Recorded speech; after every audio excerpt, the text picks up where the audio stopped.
Hey, Chef Plum from PlumLoveFoods.com, and today we're going to talk about a meal that's near and dear to my heart, pot roast. Tough meat? Here we come. What I've got here is an eye round. An eye round roast is an extremely tough piece of meat. We've got some garlic here. We're just going to smash the garlic up like this with our knife, just like that. Run your knife through it a couple of times just to get it chopped up. We're looking for a rough chop here. We're not looking for a perfect dice on every single piece. We're just going to rub it on the meat anyway. Rosemary is one of those herbs you can use because it just has a great aroma. You just pull down the stem like this to pull the green leaves off of it. Here's another piece we're just going to pull down, and it takes those right off. You want to stay away from the stems because the stems are very woody flavored.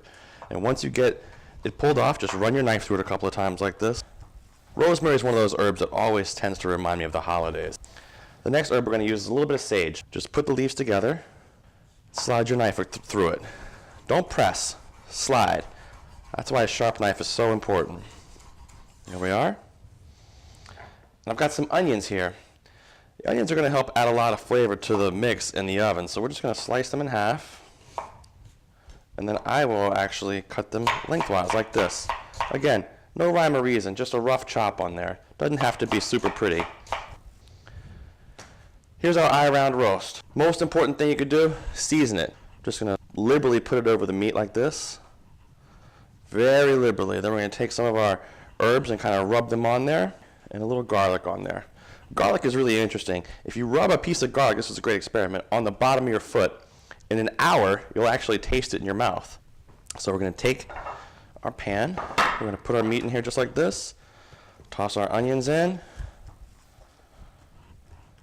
and add the rest of our herb mix. Just right on top of the onions, it's fine, because we'll mix it up in a little bit. Red potatoes are delicious with pot roast, and what makes it great, you can cook in the same pan as the pot roast. Let's sear it off. So we're here at our trusty saute station. We're going to get the pan nice and hot and add a little olive oil, about a tablespoon or so. It's not a science here, we're just putting a little olive oil in a pan. So we're waiting for our pan to get nice and hot here. We're just about there. There we go. Our pan could have been a little hotter, but it's getting there. And we're going to sear all sides around it. So we're just about there. I'm going to take it right out of the pan. I'm going to put it back into this Corningware dish.